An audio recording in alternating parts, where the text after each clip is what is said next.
você que é cristão, como a certeza da volta de Cristo altera a sua vida de modo prático?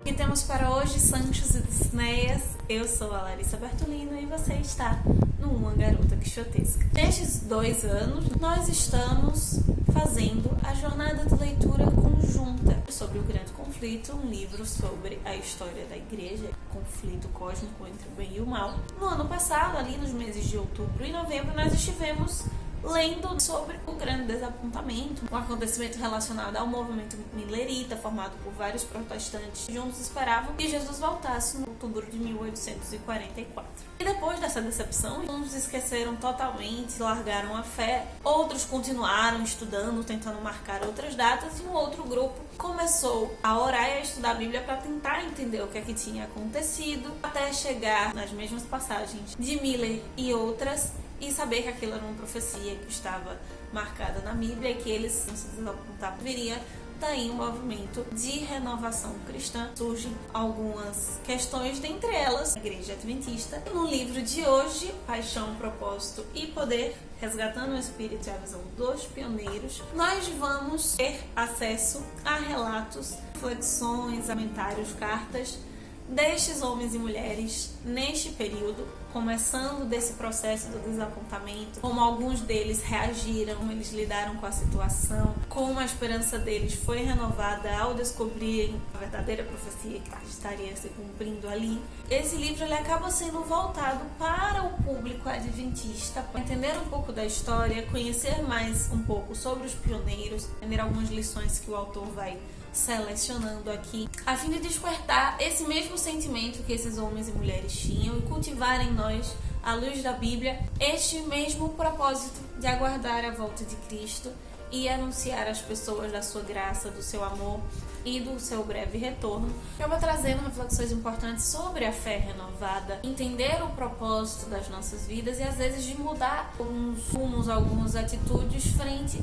a esses princípios que nós, enquanto cristãos, aprendemos. A seleção que o James Nix vai fazer sobre a vida de cada um deles lança o questionamento se o nosso propósito está sendo o mesmo que o deles. Nós temos uma luz maior por ter conhecimentos que eles não têm. Em tese seria até mais fácil entender algumas coisas do que no momento que eles ainda estavam pesquisando da Bíblia, estavam procurando. Mesmo assim, parece que eles eram mais inspirados, que eles tinham mais poder, que eles tinham mais esperança para os problemas da vida, e especialmente os problemas na fé. Esse livrinho, assim como as suas cores e o seu título, é dividido em 3 partes. Ele vai explicar o início do movimento, o comprometimento pessoal de pessoas específicas naquele cenário, mostrando como, ainda que ele esteja falando num sentido institucional, de origem de uma igreja, de um lugar, mas a relação com Deus ela acaba sendo individual. Deus acaba se revelando para nós de um modo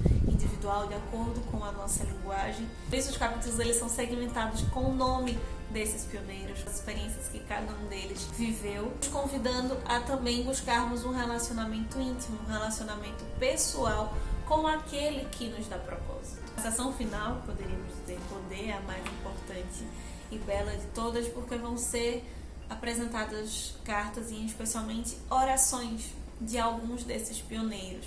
A reflexão sobre o que eles pediam nas suas orações, por quem eles intercediam, o motivo pelos quais eles faziam isso e se há um princípio a ser reproduzido por nós. O livro mostra falhas, mostra vacilações, mostram esses seres humanos como de fato são, mas que ainda assim conseguiram alcançar proezas porque tinham Cristo como foco.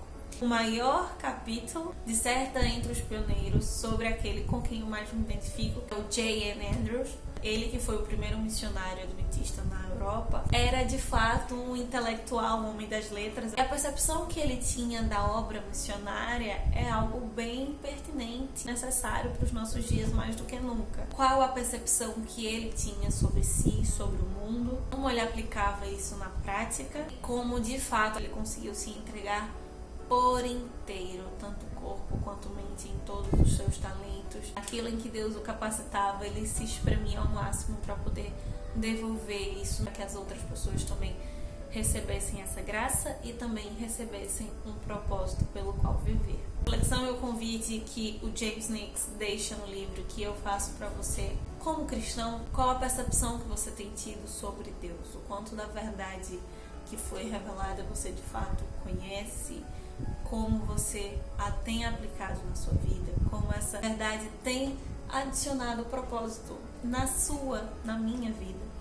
Então é isso, meus queridos cavaleiros andantes. Uma das melhores leituras feitas durante a quarentena. Se você já leu esse livro ou outros livros além da Bíblia que te configuraram um propósito na vida, comenta aqui embaixo, partilhe conosco, nós fazemos essa rede de reflexão. Continuamos nos vendo essa semana lá no Instagram e na semana que vem a gente se encontra aqui mais uma vez no YouTube, que possamos continuar saindo da biblioteca e indo muito além das manhãs de venta.